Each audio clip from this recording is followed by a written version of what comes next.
So you've heard, we've all talked about this idea, right? Ever since the U.S. tariffs, how important it was to buy local, manufacturers supporting that idea, the government, politically weighing in as well, talking about the fact that it's a good thing to do, which kind of makes you wonder why it turns out that our own provincial government isn't doing the same thing it's talking about. So it turns out Quebec manufacturers say that despite this stated goal of buying local, right, the government is not only ignoring it, but actively working against it. And it points to the fact that the largest wind farm in Quebec, for example, is using not Canadian steel or Quebec steel, it's using low-cost Chinese steel. Even though, as I say, and as you probably realize, Quebec is a leading steel producer. Julie White is CEO of the Manufacturers and Exporters of Quebec, and she is on the line. Thanks so much for being here this afternoon. Let me start by asking you, because it seems like a pretty obvious fix here, right? The government talks about getting people to do it, but yet they've chosen not to do it. Why is that? What's the problem here? And it's a nonsense for everybody what's happening right now. We have the Quebec government giving really big contracts for windmills, but also in different types of industry without requiring some local content, some fabrication in Quebec or in Canada. All over the world, there's different kind of rules in order to put forward the manufacturers in each country, make sure that they do have a privileged access to contracts.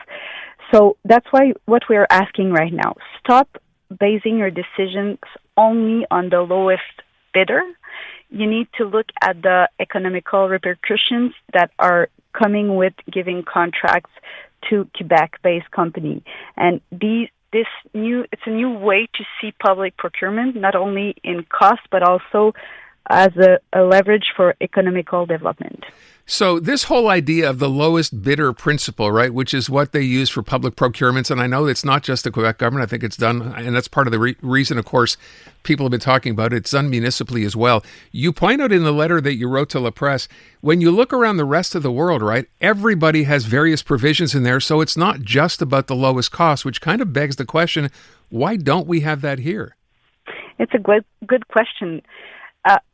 In the past few years, we've talked about that, and many times the government has expressed some good feelings about the orientation, but in the end, there's no obligation for the ministries or the different public entities to add some criteria when they're analyzing their tenders to make sure that we do consider, for example, where it is made, does it have a smaller transportation route, those kind of things.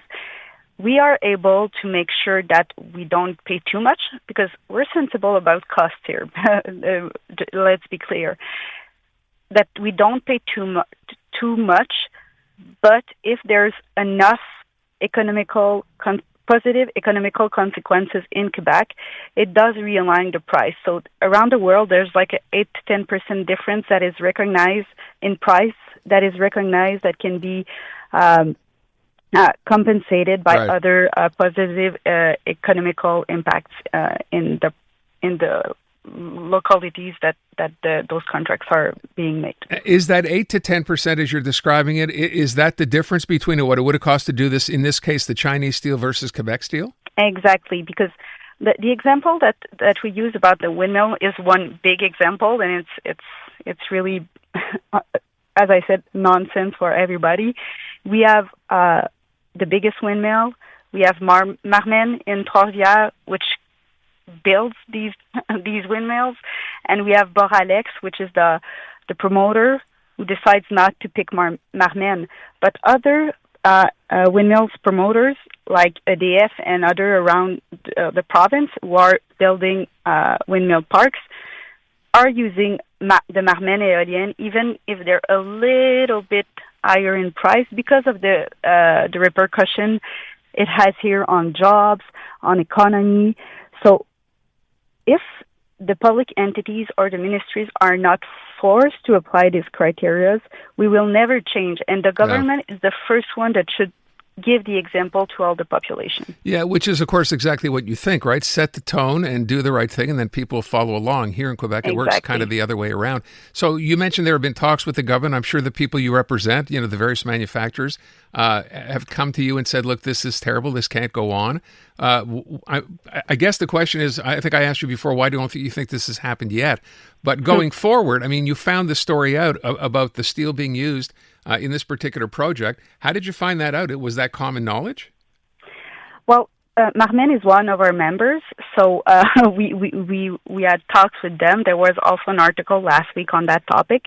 But aside from the Marmen story, we have had members for weeks talking to us about different examples that look like the Marmen one. The Marmen one is really big, so it's even it looks worse, but there's different kinds of examples like this, either on steel on different on the Pont de l'Île d'Orléans, for example, which comes from Spain. Different kind of stories like that. We have many of them. So looking at the context, economical context, seeing that our manufacturers have difficulties, it's a thing that the government can control to help them. And it's easier to help them with contracts than help them with money, giving them a cash flow. So let's help our companies in the best way possible. Let's make sure that our jobs in every region stay there, that we don't lose businesses around the regions. And it's going to be good for all of Quebec if we can include those positive criteria when opening tenders. It's interesting. In the letter that you wrote, I think most people don't know this. I certainly didn't. You talk about other, jurisdictions around the world that have their own sort of, let's call it protectionist, if you will, policies. But in the UK, and I love what this is called, the government there applies something called a value for money and social value model, which seems exactly the kind of thing that we would need here. Are you hopeful that the government kind of wakes up to this and says, okay, we're willing to consider doing something that other municipalities or other jurisdictions are doing? We had talks with Minister Fréchette on that topic, with Francine Duranceau, the Présidente du Conseil du Trésor, on that topic too, and her team. It's something that they're looking at.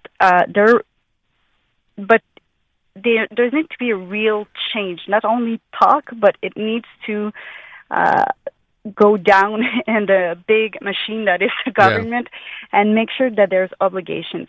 We are hoping that the new economical vision that François Legault is about to table in the next few weeks, he announced that at the inaugural speech, is going to include public procurement as one of the leverage to develop our economy. So we're hoping that it could be a good moment. That's why we're out there right now.